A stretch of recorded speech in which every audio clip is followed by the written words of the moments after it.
أعوذ بالله من الشيطان الرجيم بسم الله الرحمن الرحيم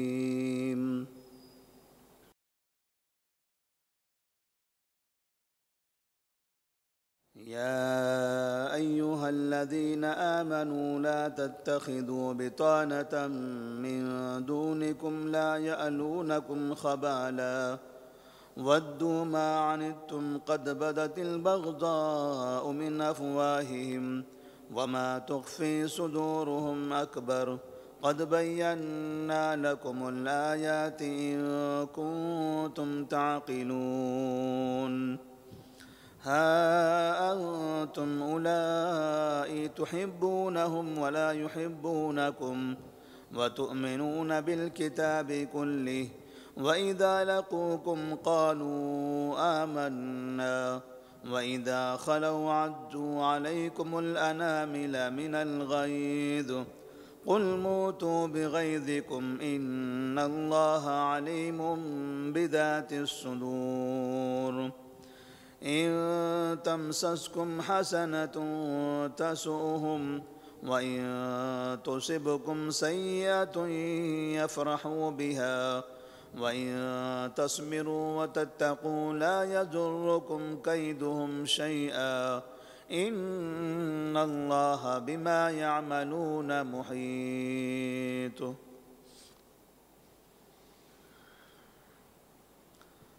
سورہ آل عمران آیت نمبر 118، 119 اور 120۔ اللہ تبارک و تعالیٰ نے ان آیات میں مسلمانوں کو کافرین سے دلی محبت یا کافرین کو اپنا رازدار بنانے سے منع کیا ہے، یہ سمجھاتے ہوئے کہ کافر ہمیشہ مسلمانوں کو نقصان پہنچانے کی اور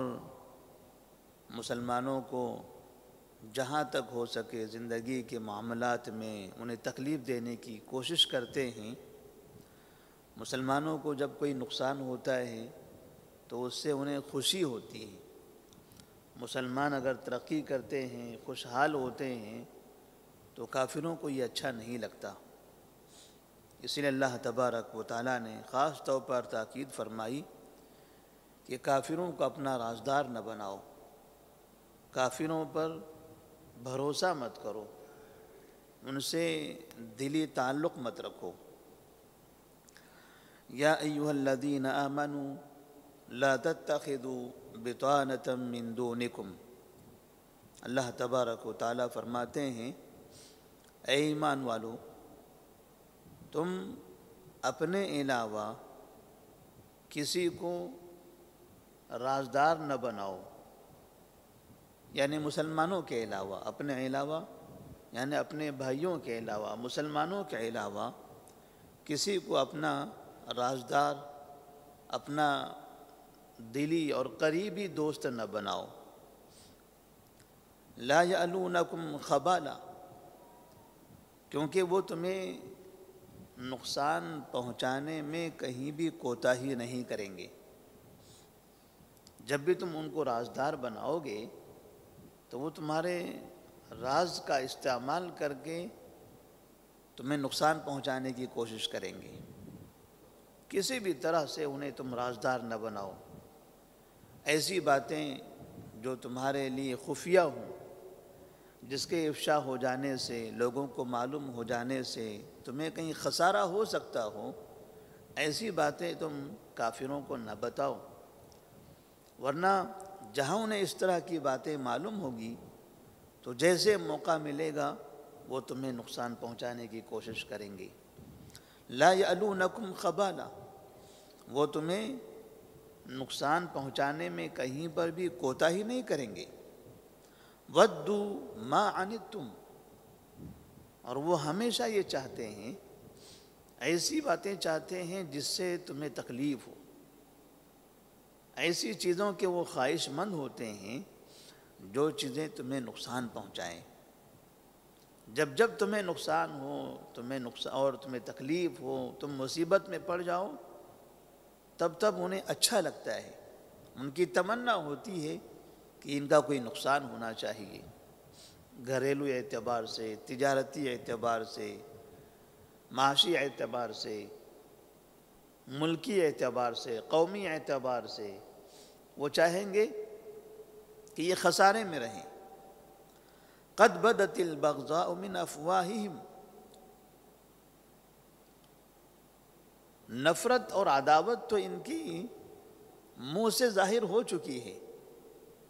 کس طرح سے یہ اپنی زبانوں کا استعمال کرتے ہیں اسلام کے خلاف اور مسلمانوں کے خلاف، یہ چیز تو ہم دیکھتے ہی ہیں۔ قد بدت البغضاء من افواہہم، ان کے چہروں سے، ان کے منہ سے دشمنی ظاہر ہو چکی ہے۔ وما تخفی صدورہم اکبر، اور جو ان کے دلوں نے چھپا رکھا ہے وہ بہت بڑا ہے، اس سے کہیں زیادہ ہے، اس سے کہیں زیادہ بڑی دشمنی ہے، وہ کہیں زیادہ نفرت ہے۔ کچھ نفرت تو وہ ہے جو ان کی زبانوں سے ظاہر ہو ہی رہا ہے، وقتاً فوقتاً وہ اپنی زبان کا استعمال کر بیٹھتے ہیں، اور اس سے سمجھ میں آتا ہے کہ ان کو ہم سے کتنی نفرت ہے،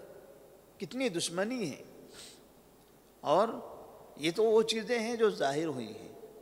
اس کے علاوہ ان کے دلوں میں جتنی نفرتیں ہیں، جتنی عداوت ہے، وہ بہت زیادہ ہے، وہ اس سے کہیں زیادہ بڑھ کر ہے۔ قد بینا لکم الآیات ان کنتم تعقلون، تحقیق کہ ہم نے تمہارے سامنے آیتیں واضح کر دی ہیں، ان کنتم تعقلون، تاکہ تم سمجھ سکو، تمہارے سمجھنے کے لیے ہم نے یہ سب باتیں بتا دی ہیں، واضح کر دی ہیں۔ اللہ تبارک و تعالیٰ نے یہ آیتیں اس وقت نازل فرمائی جب بعض مسلمان مدینہ منورہ میں، چونکہ یہودی بھی رہا کرتے تھے، تو بہت سے مسلمانوں کے یہودی گہرے دوست ہوا کرتے تھے، تجارتی اعتبار سے انہوں نے تعلقات رکھے ہوئے تھے، اور یہ تعلقات اسلام کے پہلے سے بھی تھے، اسلام آنے کے پہلے سے بھی وہاں کے لوگ آپس میں مل کر رہتے تھے۔ تو کچھ تاجرین تجارت کے اعتبار سے، کچھ پڑوسی ہونے کے اعتبار سے ایک دوسرے کے دوست ہوا کرتے تھے، اور اسلام آ جانے کے بعد بھی وہ دوستی باقی رہی، اور اس میں وہ ایک دوسرے کے رازدار بننے لگے۔ دوستی ایسی گہری رہی ہوتی تھی کہ وہ ایک دوسرے کو رازدار بنا لیتے تھے، جس راز کی وجہ سے یہودیوں کے سامنے مسلمانوں کی بہت سی باتیں ظاہر ہو جاتی تھی، جس سے وہ مسلمانوں کو پیچھے رہ کر نقصان پہنچاتے تھے۔ اور مدینہ میں بعض منافقین بھی ایسے تھے کہ مسلمانوں کے ان سے تعلقات تھے، دلوں میں نفاق تھا، ان کے دنیاوی اعتبار سے اچھے تعلقات رکھا تھا انہوں نے، تو وہ لوگ بھی مسلمانوں کے ساتھ رہتے ہوئے اپنے دوستوں سے اسلام اور مسلمانوں کی جو کمزوریاں ہیں، کہاں ان کو نقصان پہنچایا جا سکتا ہے، یہ چیزیں معلوم کر لیا کرتے تھے، اور پھر مسلمانوں کی راز کی باتیں معلوم کر کے وقت پر ان کو دھوکہ دیتے تھے۔ تو اللہ تبارک و تعالیٰ نے یہ آیت نازل فرمائی، یا ایھا الذین آمنوا لا تتخذوا بطانة من دونکم لا یألونکم خبالا، اے مومنو تم اپنے علاوہ دوسروں کو، یعنی اپنے علاوہ دوسروں کو، کافرین کو، یہودیوں کو، نصارہ کو، منافقین کو، کسی کو بھی اپنا دوست نہ بناؤ جو مسلمان نہیں ہیں۔ مسلمان کے علاوہ جتنی بھی قومیں ہیں، یعنی آج کے دور میں اگر دیکھا جائے تو کافر ہے، اسی طرح سے یہود ہے، نصارہ ہیں، شیعہ ہیں، جتنی بھی قومیں مسلمانوں کے علاوہ ہیں، ان قوموں سے دوستی رکھنا، ان قوموں کو اپنا رازدار بنانا، یہ اسلام اور مسلمانوں کے لیے نقصان دہ ہے۔ اللہ نے فرمایا ان کو تم اپنا دوست نہ بناؤ، کیوں؟ لا یعلونکم خبالا، کیونکہ یہ ہمیشہ تمہیں نقصان پہنچانے کے در پہ ہوتے ہیں، وہ کبھی تمہیں نقصان پہنچانے میں کوتاہی نہیں کریں گے۔ وَدُّوا مَا عَنِتُّمْ، انہیں ایسی چیزیں اچھی لگتی ہیں جو چیزیں تمہیں تکلیف دیں، جس سے تمہیں نقصان پہنچے، ایسی چیزیں وہ چاہتے ہیں۔ قَدْ بَدَتِ الْبَغْضَاءُ مِنْ أَفْوَاهِهِمْ، اور کبھی کبھار یہ چیزیں تو ان کے منہ سے ظاہر ہوتی ہیں۔ موجودہ دور میں بھی ہم دیکھتے ہیں وقتاً فوقتاً کافروں کی زبانوں سے اسلام اور مسلمانوں کے خلاف کوئی نہ کوئی مسئلہ اٹھایا جاتا ہے۔ ہمارے ملک میں یہ چیزیں زیادہ ظاہر ہیں، ساری دنیا کے مقابلے میں سب سے زیادہ اگر اسلام اور مسلمانوں سے نفرت کا اظہار ہوتا ہے تو ہندوستان کے اندر۔ دنیا کے اندر اتنے ممالک ہیں جہاں مسلمانوں کے ساتھ دوسری قومیں بھی رہتی ہیں، لیکن ایسی نفرت کا اظہار سال بھر، سال کا کوئی مہینہ، کوئی دن ایسا گزرتا نہیں ہے اخبارات کے ذریعے، میڈیا کے ذریعے، سرکاری عہدیداروں کے ذریعے، سرکار کے ذریعے، پولیس کے ذریعے، عوام کے ذریعے، پڑھے لکھے لوگوں کے ذریعے، کوئی ایسا شعبہ اور ایسا طبقہ نہیں ہے جہاں سے اسلام اور مسلمانوں کے خلاف کچھ باتیں کھل کر سنائی نہ دیتی ہوں۔ ہمیشہ اس کا اظہار ہوتا رہتا ہے، اور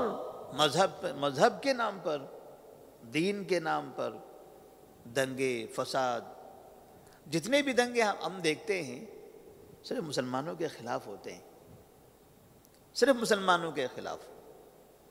یعنی ان قوموں کے آپس میں بھی کوئی مسائل نہیں ہوتے ہیں۔ ہمیشہ وہ سب مل کر اس بات کی کوشش کرتے ہیں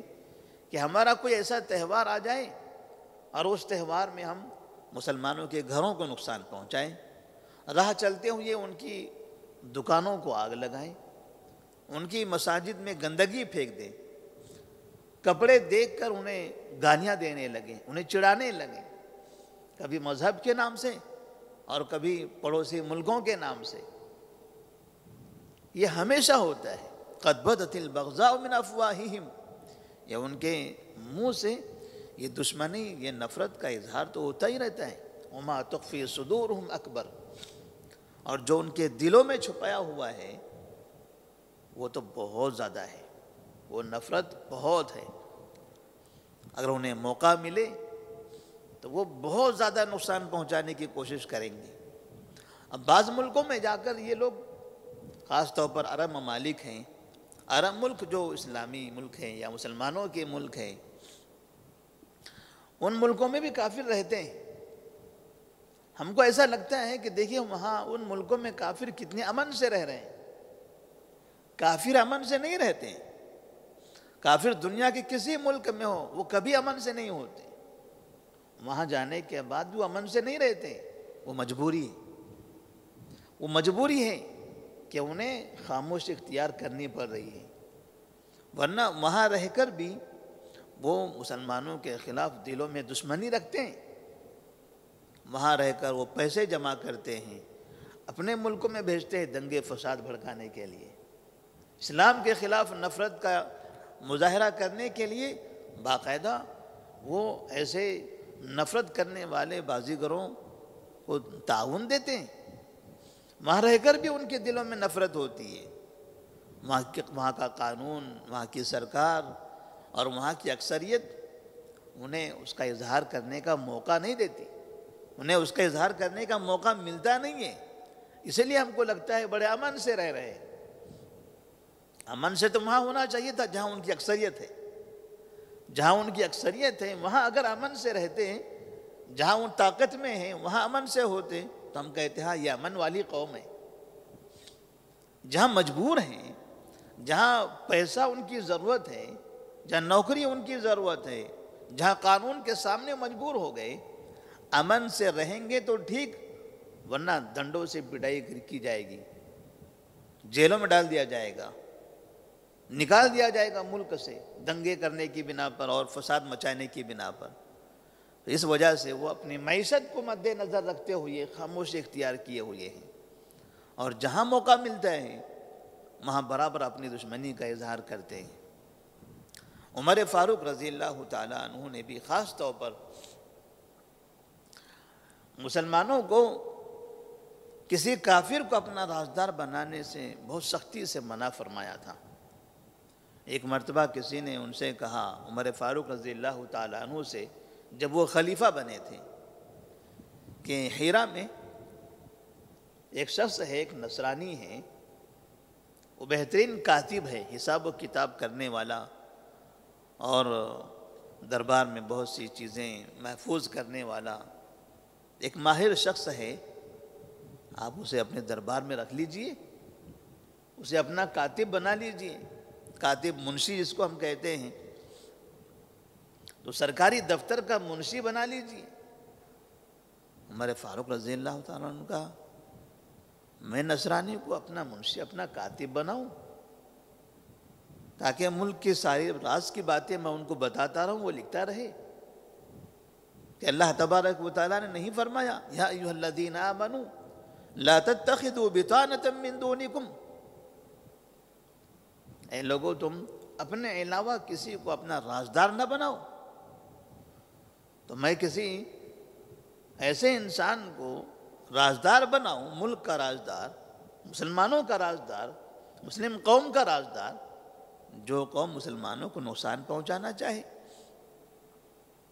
اور یہ چیز تاریخ سے بھی ہمیں سمجھ میں آتی ہے۔ جیسے خلافت عباسیہ کا دور تھا، خلافت عباسیہ کے خاتمے کی سب سے بڑی وجہ ایک ایسے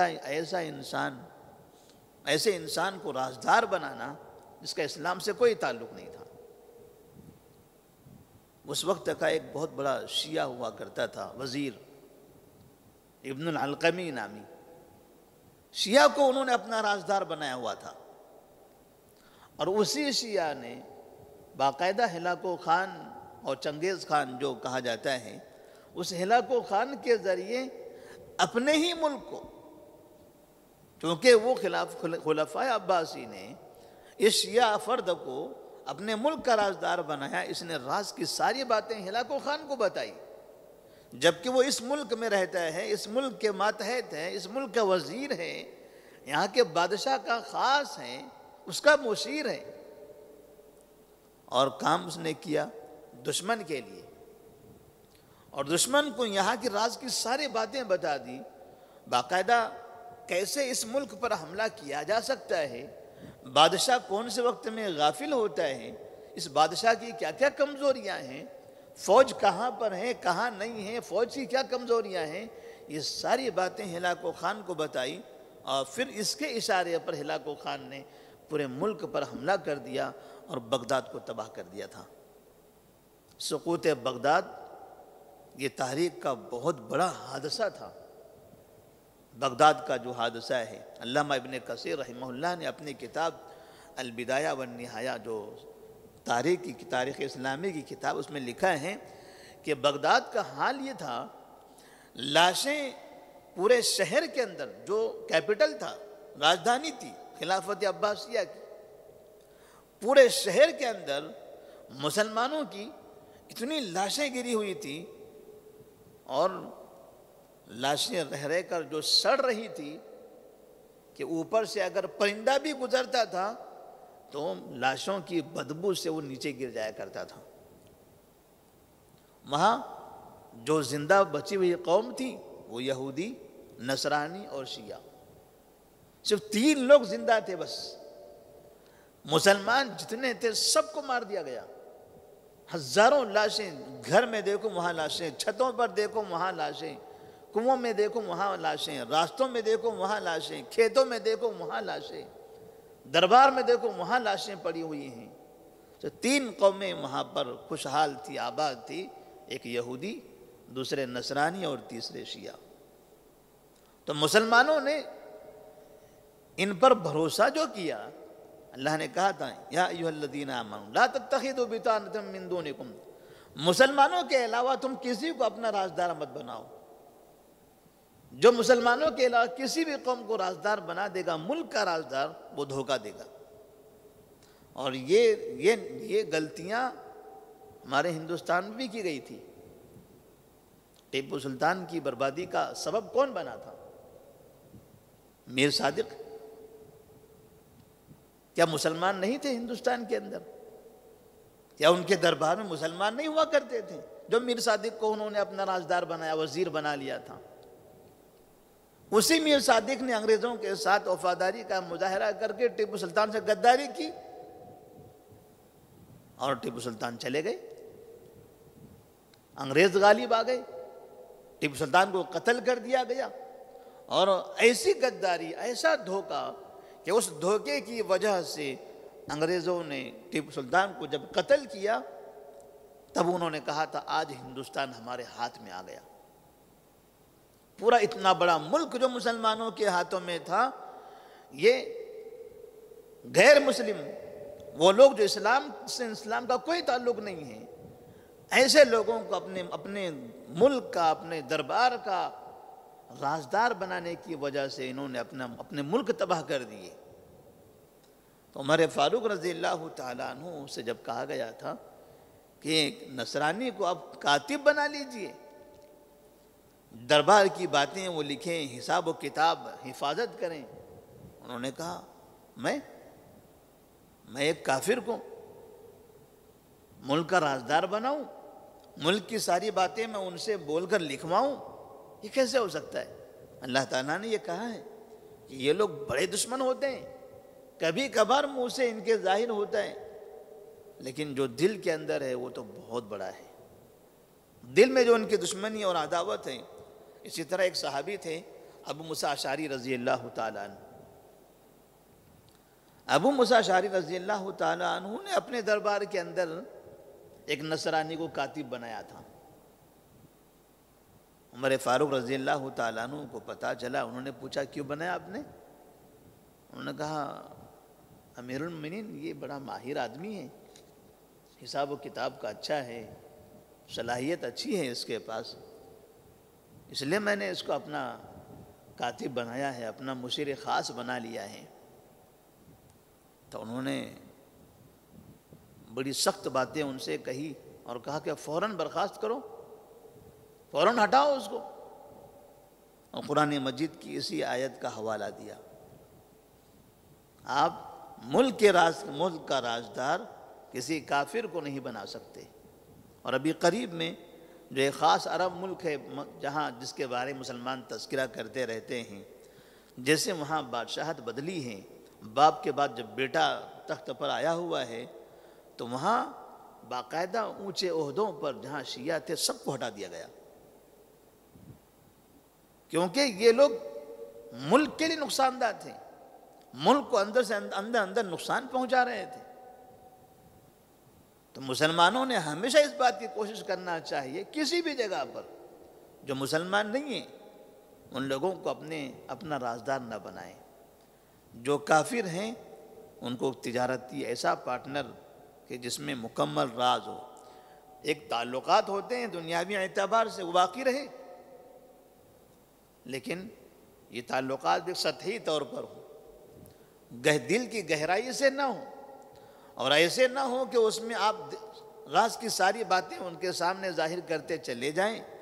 کبھی اگر کوئی مسئلہ ہو، موقع ملے تو وہ ہمیں نقصان پہنچا جائے۔ ہاں انتم اولائی تحبونہم ولا یحبونکم۔ پھر اللہ تبارک و تعالیٰ فرماتے ہیں، ذرا سوچو آپ، ہاں انتم اولائی تحبونہم، ایک تم ہو کہ تم ان سے محبت کرتے ہو، ولا یحبونکم، لیکن وہ تم سے محبت نہیں کرتے، تم ان سے بڑی محبت کرتے ہو، بڑی محبت کا اظہار کرتے ہو، ولا یحبونکم، لیکن وہ تو تم سے محبت نہیں کرتے، بدلے میں تم کو بھی محبت ملنی چاہیے۔ اگر مسلمان ان کافروں سے اگر محبت کرے تو کافروں کو بھی مسلمانوں سے محبت کر لینی چاہیے۔ اللہ نے کہا تم ان سے محبت کرتے ہو، ولا یحبونکم، وہ تم سے محبت نہیں کرتے، وتؤمنون بالکتاب کلہ، اور تم تمام کتابوں پر ایمان رکھتے ہو، اور وہ ایسا نہیں کرتے، وہ تو تمہاری کتابوں پر ایمان نہیں رکھتے، آسمانی کتابوں پر وہ ایمان نہیں لاتے ہیں، وَإِذَا لَقُوكُمْ قَالُوا آمَنَّا، جب وہ تم سے ملاقات کرتے ہیں تو کہتے ہیں ہم نے ایمان لایا۔ یہ منافقین کی طرف اشارہ ہے، کیونکہ اللہ نے جو فرمایا کہ اپنے علاوہ کسی کو دوست نہ بناؤ، تو مسلمانوں کے علاوہ جتنے بھی قومیں ہیں ان میں منافقین بھی ہیں، ان میں منافقین بھی ہیں۔ وَإِذَا لَقُوكُمْ قَالُوا آمَنَّا، جب وہ تم سے ملاقات کرتے ہیں تو کہتے ہیں ہم نے ایمان لایا۔ وَإِذَا خَلَوْا عَضُّوا عَلَيْكُمُ الْأَنَامِلَ مِنَ الْغَيْظِ، اور جب وہ چلے جاتے ہیں، تنہائی میں ہو جاتے ہیں، تو عَضُّوا عَلَيْكُمُ الْأَنَامِلَ مِنَ الْغَيْظِ، تمہارے غصے کے وہ اپنی انگلیاں چبانے لگتے ہیں، انگلیاں دانتوں کے نیچے رکھ لیتے ہیں، افسوس کرتے ہوئے کیوں ہم ان سے ملاقات کیے، کیوں ہم نے ان کے سامنے اچھی باتوں کا اظہار کیا، کیوں ہم نے ان کے سامنے ایمان کا اظہار کیا۔ یعنی جو سامنے ملاقات کی وجہ سے جو کچھ اچھا کرنا پڑا، اچھا کہنا پڑا، اس پر انہیں پیچھے افسوس ہوتا ہے۔ قُلْ مُوتُوا بِغَيْظِكُمْ إِنَّ اللَّهَ عَلِيمٌ بِذَاتِ الصُّدُورِ، اے محمد صلی اللہ علیہ وسلم آپ کہہ دیجئے موتوا بغیظکم، تم اپنے غیظ میں، اپنے غضب میں، اپنی نفرتوں میں مر جاؤ، اسی میں تمہاری موت ہو، تم ایسا کرتے کرتے مر جاؤ۔ قل موتوا بغیظکم، اتنی نفرتیں پالتے ہو دل کے اندر، اسلام سے، مسلمانوں سے کس وجہ سے نفرت ہے؟ تمہیں ایمان کی طرف بلا رہے ہیں، تمہیں جنت کی طرف دعوت دے رہے ہیں۔ ان اللہ علیم بذات الصدور، بے شک اللہ تبارک و تعالی دلوں کے راز جاننے والا ہے۔ آخری بات اللہ تبارک و تعالی فرماتے ہیں ان تمسسکم حسنۃ تسوہم، اگر تمہیں کوئی اچھائی ملتی ہے تو انہیں تکلیف ہوتی ہے، تم خوشحال ہوتے ہو، تجارت میں کامیاب ہو جاتے ہو،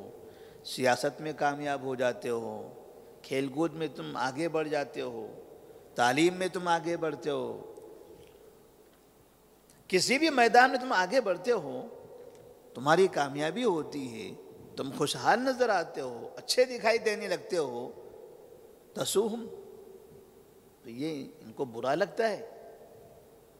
انہیں خوشی نہیں ہوتی تمہاری ترقی پر، تمہاری خوشحالی پر،